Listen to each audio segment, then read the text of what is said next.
کہ وہ سکہ جو حقیقی ہوگا، جس کی اپنی ویلیو ہوگی، وہ ویلڈ ہوگا، وہ جائز ہوگا۔ تو اب ہے یہ آنے والا مسئلہ ہے۔ اب دیکھو نا کہ بلاکس بن رہے ہیں، یہ ادھر ادھر یہ ڈالر کا بلاک ہے، پھر یورو ہے، پھر برکس ہے۔ اب جو برکس کا بلاک ہے وہ کیا کر رہے ہیں؟ یہ ڈالر کی مونوپلی کو ختم کرو۔ تو یہ ساری باتیں ہیں، اس میں ہمارا دین پھر بڑی شان سے کھڑا ہے، لیکن اگر ہم اس کو مانیں، ہم اس کو صرف بیان کرتے ہیں، اور میرا جو میری گزارش ہوتی ہے ہر کسی سے ہر جگہ پر کہ اس کی طرف آؤ، اپنے دین کی طرف آؤ، آج بھی آپ کا دین زندہ ہے اور سارے مسائل حل کرنے کی سبقت ہے۔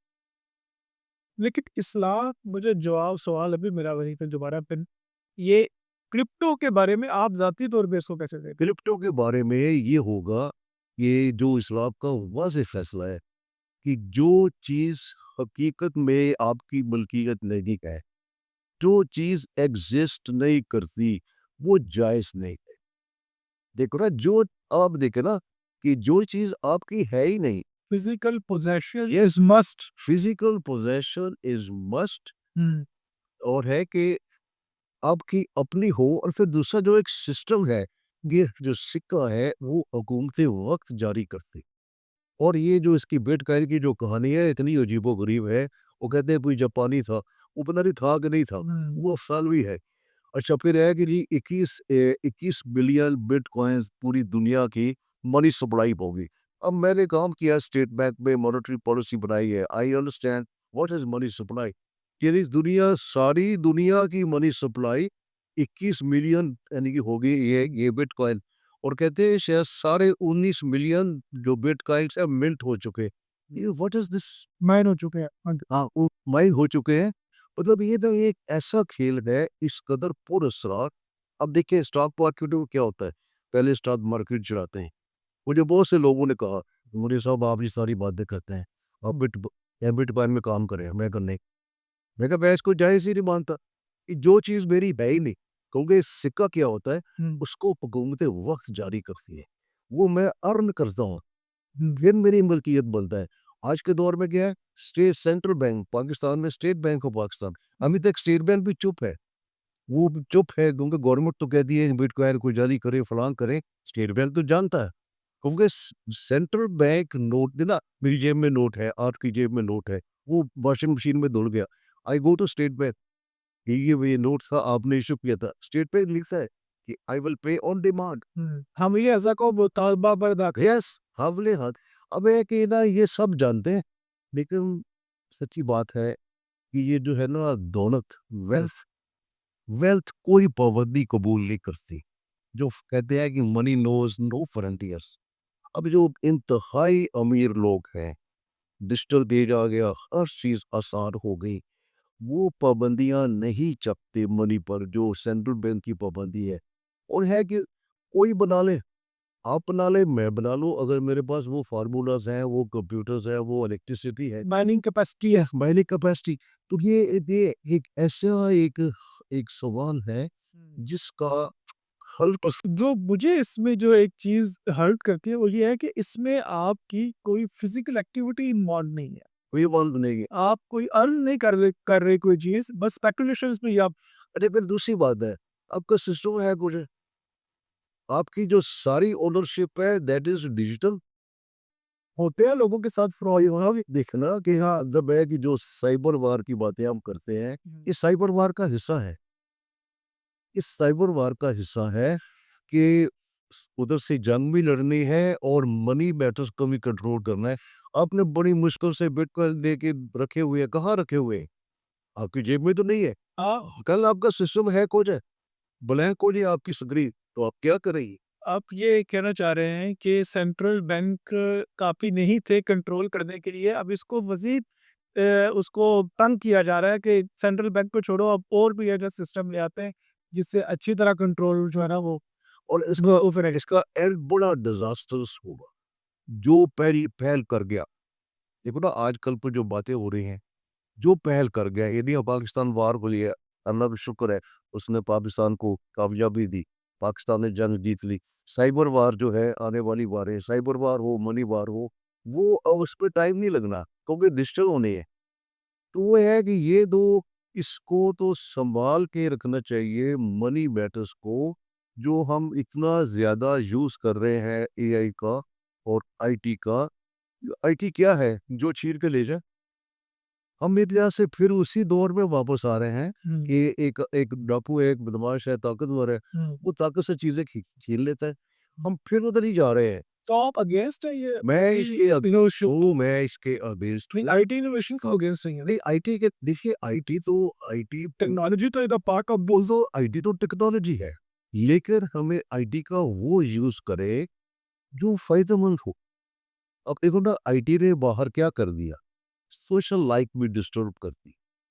اتنا زیادہ اختیار دے دیا. میں جو ایک اور بات کرتا ہوں کہ پہلا وقت تھا آدمی بااختیار نہیں تھا، کمزور تھا، ڈرتا تھا، شراب آ گیا، طوفان آ گیا، پھر آگے بڑھتا گیا. اب انسان بااختیار ہو گیا لیکن وہ ذمہ داری سے بھاگنا چاہتا ہے. وہ کہتا ہے انسان خدا کو تو نہیں مانتا لیکن خدا بننا چاہتا ہے. یہ میری بات پر غور کر. انسان خدا کو نہیں ماننا چاہتا. آج کا دور کا انسان وہ اتنا طاقتور ہو گیا، اتنا باعلم ہو گیا، اس کو اتنی خبر ہے، ہر چیز اویلیبل ہے، لیکن وہ خود خدا بننا چاہتا ہے. اور خدا کی خدائی ہے اور انسان کی جب خدائی ہوتی تو وہ اس میں وہ تو پھر اس میں نیا ایک مصیبت آتی ہے، ایک تماشا لگتا ہے. آپ نے دیکھا 4-5 سال پہلے 2020 میں جو بیماری آئی تھی کووڈ، کیا ہوا تھا. تو یہ ساری ایسی باتیں ہیں. اس میں نیت رہنمائی کرتا ہے، بیلنس کرتا ہے. دیکھو نا کہ اسلام کے بارے میں کہتے ہیں امت وسط ہے. یہ مڈل وے ہے، نہ اس ایکسٹریم پر نہ اس ایکسٹریم پر. کیونکہ آپ نے اس کو بیان نہیں کیا، یہ یعنی قرآن کا لفظ ہے کہ یہ امت وسط ہے، یہ ایک بیلنسڈ ایک امت ہے اور یہ پیغام سب کے لیے. تو اس میں ہے کہ یہ چیزیں اس پر غور کرنے کی، ہم اس کو نا اپوز کر دیتے ہیں. جیسے میں نے کل پوچھا نا کہ بٹ کوائن ایک وقت کی کرنسی ہے، ہم نے اسے اپنے حساب سے کرنا، ریگولیٹ کرتا ہے. ریگولیٹ تو کرنا ریگولیشنز کے لیے وہ ادارہ بنایا ہے. ایبویسلی. اور ہے کہ پھر اور چیز دیکھیں، ابھی ہم یہ اس کو سوچتے نہیں. جب بٹ کوائن لیگل ہو گیا، اسٹیٹ بینک کی نوٹ چھاپنے کی کیپیسٹی کہاں ہوگی، کہاں جائے گا، کیا ہوگا. اور پھر جو آپس میں لین دین ہے اور ساری دنیا کی ویلتھ ایک جگہ پر رکھی ہوئی ہے. کنٹرول کس کے پاس ہے؟ جس کے پاس کنٹرول ہوگا وہ لے لے گا. آئی ٹی اسی کی ہے جو چھین لے. بٹ وہ اس میں ایک اپنی دلیل دیتے ہیں نا، اس میں آرگومنٹ پیش کرتے ہیں کہ جناب یہ ٹیکنالوجی یا بلاک چین کہ اس کی ہر ٹرانزیکشن جو ہے وہ ٹریسیبل ہے. کہتے نہیں اس میں تو فراڈ ہو ہی نہیں سکتا. یہ بات کہنا کہ اس میں فالٹ ہو ہی نہیں سکتا، فراڈ فراڈ ہو ہی نہیں سکتا، امپاسبل. اس کو زمال آ ہی نہیں سکتا، امپاسبل. دنیا کیا ہے؟ رائز اینڈ فال ہے. اگر آپ اور پھر ہے کہ اس قدر کنسنٹریشن اپنی ساری ویلتھ اپنے پاس سے لے کے ایک مشین میں آپ کا ایک اکاؤنٹ کھل جائے گا، آپ کو ایک چٹ آ جائے گی کہ آپ کا اتنا بیلنس ہے. وہ اگر کوئی اور آ گیا نا، اب جو آئی ٹی میں جو ساری جو جنگ ہے ہیکنگ کی، جو زیادہ انٹیلیجنٹ ہے وہ ہیک کر لے گا اور اچھی چیز بنا لے گا. لیکن چوری کا ڈر تو پہلے بھی سر رہتا تھا نا. اگر آپ نے گھر میں بھی کوئی سرمایہ رکھا ہے وہ بھی چوری ہو سکتا تھا. وہ تو سیدھا کہ آپ کے گھر میں تھا، یہ تو آپ کے گھر میں ہے، یہ تو آپ کے پاس ہے ہی نہیں. اس کا نا دیکھو ابھی تک اگر یہ کرنا ہوتا نا، یہ پچھلے 10 سال سے بحث چل رہی ہے، ابھی تک کسی ملک میں ہمت نہیں کہ اس کو لیگل کر دے. ریگولرائز کر دے. اور پھر دوسری بات ہے کون کرے گا لیگل؟ جس کے پاس منی مائٹ ہے. امریکہ کرے گا، چائنا کرے گا، یورپ کرے گا. وہ اس کو پھیلا تو رہے ہیں کیوں نہ، اس میں بزنس بھی ہو رہا ہے، لاہور میں بھی ہو رہا ہے، نیو یارک میں بھی ہو رہا ہے، فرینکفرٹ میں بھی ہو رہا ہے. لیکن ابھی تک ان میں اتنی ہمت نہیں کہ اس کو لیگلائز کر دیں. اور اگر لیگلائز کر دیں گے تو ایک ایسا اتنا انتشار آئے گا. بس آپ نے ٹیکس دینا ہے، ٹیکس کا کیا ہوگا، ٹیکس ریٹرن کا کیا ہوگا، اس کے کانسیکوینسز سوچیں. کہ پھر ہے کہ آپ نے پیسہ باہر بھیجنا، جب بینک نہیں ہوئے اب کیا ہے. اب میں جیسے کہا نا کہ جو منی ہے نا، اصل جو جس پر ہم اکنامکس کی بات کرتے ہیں، کرنسی سسٹم کی بات نکل. کرنسی سسٹم بہت اسٹرانگ چیز ہے. کرنسی سسٹم جو ہے وہ انفیکٹ کنٹرول کرتا ہے کہ آپ کسی کو کرنسی سسٹم کا کنٹرول دے دیں.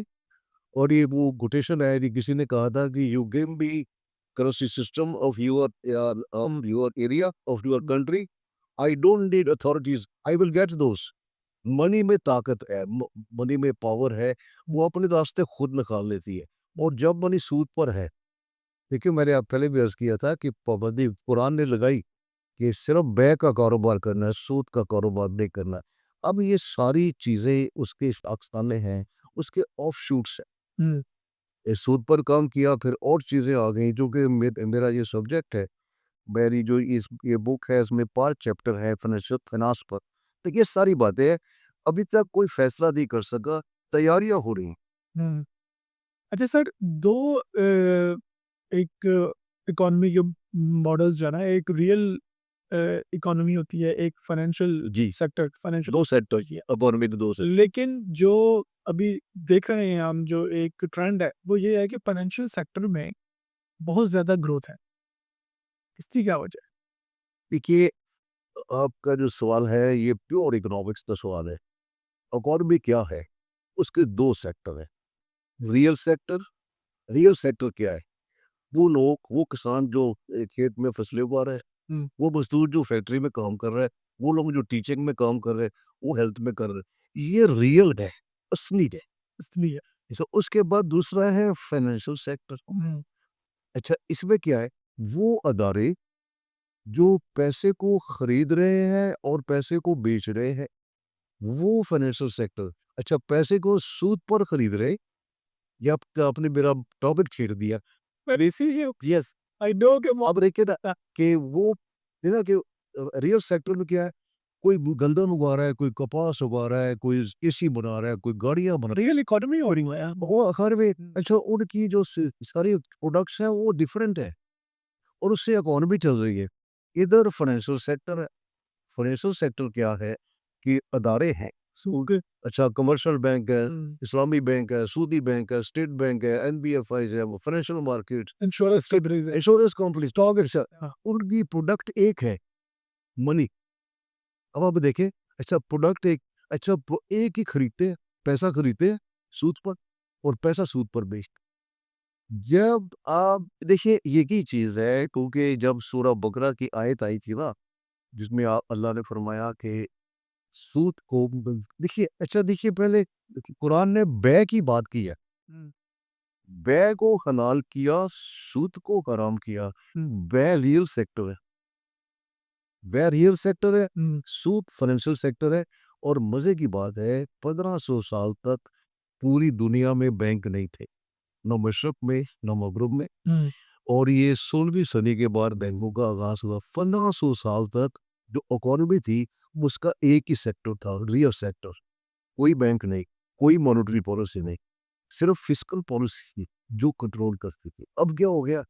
اب جو ہے یہ جو فائنینشیل سیکٹر بہت بڑا ہے ریئل سیکٹر سے, اور جو فائنینشیل سیکٹر کی سیلریز ہیں آپ سن کے حیران ہو گئے. اچھا, یہ ان کا خاصا ہے فائنینشیل سیکٹر کا.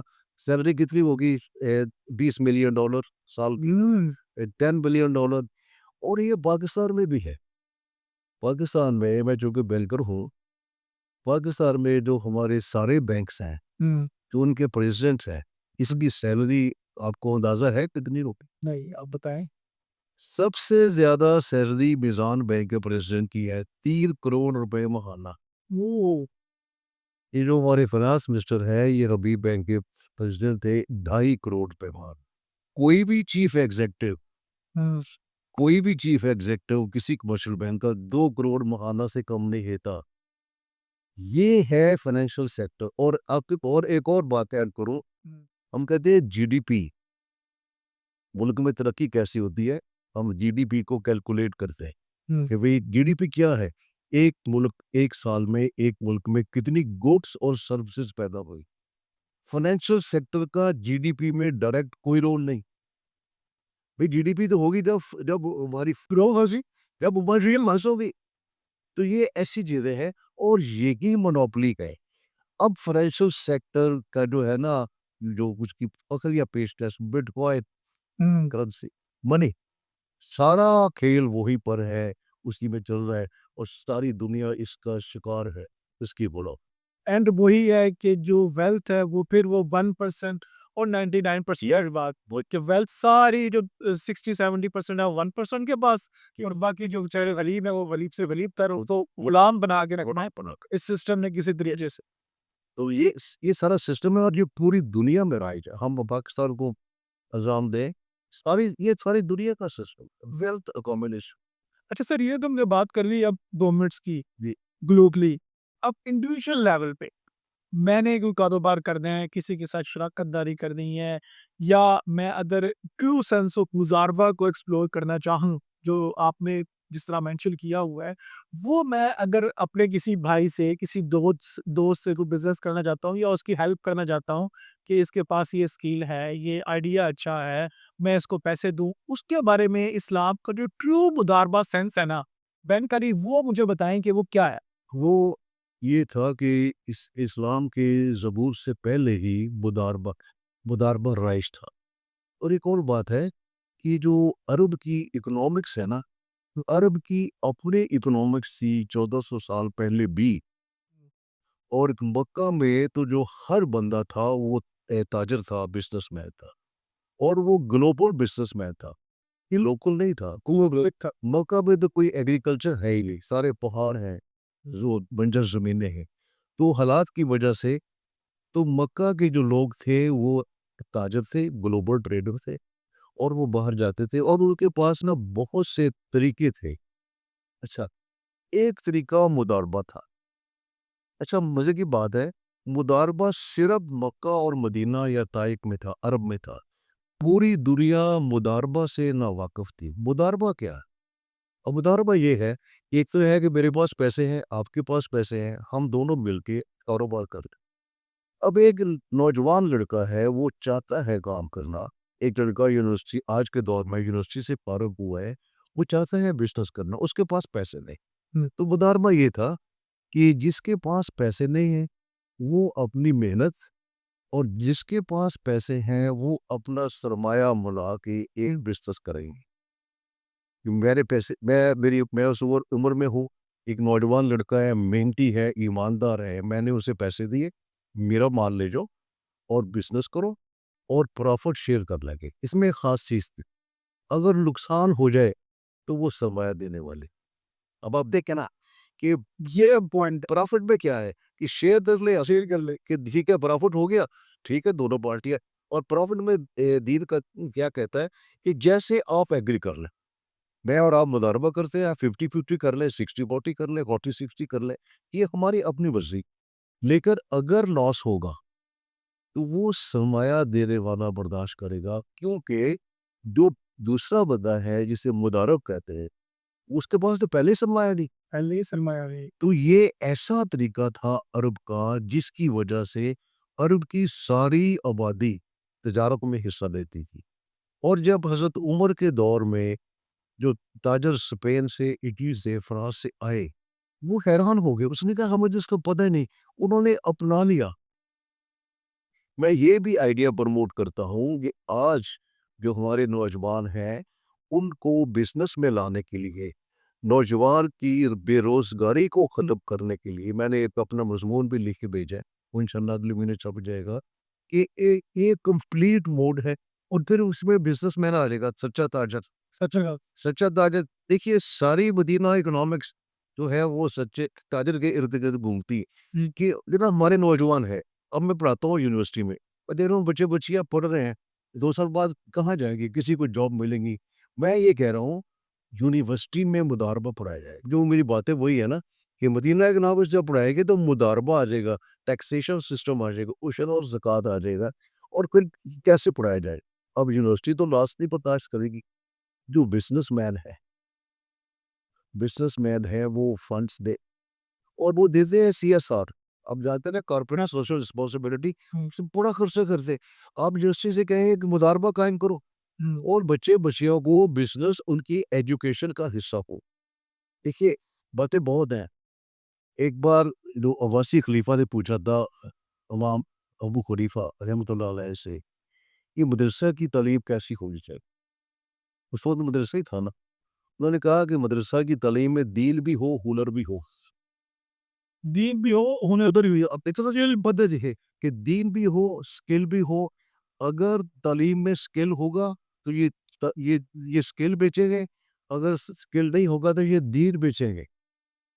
کیا کیا باتیں ہیں اور ہمارے پاس اویلیبل ہیں تو ہم نہیں کرتے, تو اس کو پھر ساری بات وہی آ جائے گی کہ جو انڈسٹری اولی جو اسٹیپ ہے وہ لیا جائے. پہلے آپ یہ کہتے ہیں کہ سارے اسٹیک ہولڈر بیٹھ سارے اسٹیک ہولڈر تو اپنی ایک مستقبل اس کے بارے میں سوچے, اور پھر اسٹیپس آپ کے پاس سارے اسٹیپس جو ہیں وہ ماشاءاللہ اللہ تعالیٰ نے آپ کو ایک لچوس سمجھا پر ہے اور اتنا کرم کیا ہے کہ آپ نے یہ مطلب ہم نے تو پڑھی ہے اس لیے ہمارے دل کے قریب ہے. اور ہمیں پتہ ہے کہ یہ اگر کوئی اس کو پڑھ دے, مجھے تو لگتا ہے کہ ابھی تک کسی جن کو بھی آپ ہیں, چاہے وہ عمران خان صاحب ہیں یا انہوں نے کسی نے اس کو پڑھا ہی نہیں, سیریسلی نہیں پڑھا. کیونکہ اگر یہ سیریسلی کوئی اس مدینہ اکنامکس کو پڑھ لے تو میرا خیال ہے کہ اس کا سوچنے کا زاویہ معیشت کے بارے میں, اسلامی تحقیق کے بارے میں, اور جو ہم یہ کہتے ہیں کہ اسلام ایک پراپر کوڈ آف کنڈکٹ ہے, تو معیشت اس کا جو ایک لازمی جزو ہے, اور اس میں یہ بتا دیا گیا ہے کہ یہ ہر دور کے لیے جو ہے آپ کے پاس ایک پورا معاشی نظام ایک اسلام میں دیا ہوا ہے. اگر اس کے اوپر امپلیمنٹ ہم کریں تو اس پہ آپ کی جو اکنامک جو آپ کی انیکوالٹی ہے, جو امیر سے تار ہو رہا ہے, غریب تر ہو رہا ہے, وہ بھی ختم ہو جائے گا, اور جو آپ کی سرکولیشن آف ویلتھ ہے وہ بھی بڑھے گی. آپ کا جو کنٹری ہے وہ میکرو لیول پہ بھی اچھا پرفارم کرے گا. تو تھینک یو ویری مچ سر. تو آپ کا بہت شکریہ. انشاءاللہ آپ کے ساتھ یہ جو ہم ایک سیریز ہے اس کا آگے بھی اس کے اوپر مطالبہ پہ بھی بات کریں گے, مشاہد دادش, اور انشاءاللہ دوسری جو اسلامک ٹرمز ہیں ان کے اوپر بھی بات کریں گے. تھینک یو ویری مچ آپ لوگوں کا بھی سننے کے لیے. تو گزارش آپ سے یہی ہے کہ آپ اس بک کو لازمی پڑھیں, خریدیں, اس کو پڑھیں, اور اپنے بچوں کو جو خاص طور پہ اکانومی سے یا ریلیونٹ ہیں, یہ کسی بھی اسکول آف تھاٹ سے وہ تعلیم حاصل کر رہے ہیں, اس بک کو لازمی وہ جو ہے وہ پڑھیں, اور اپنے گھروں میں بھی لوگوں کو اس کا بتائیں, اور ارد گرد لوگ بھی اس کو پڑھیں. السلام علیکم.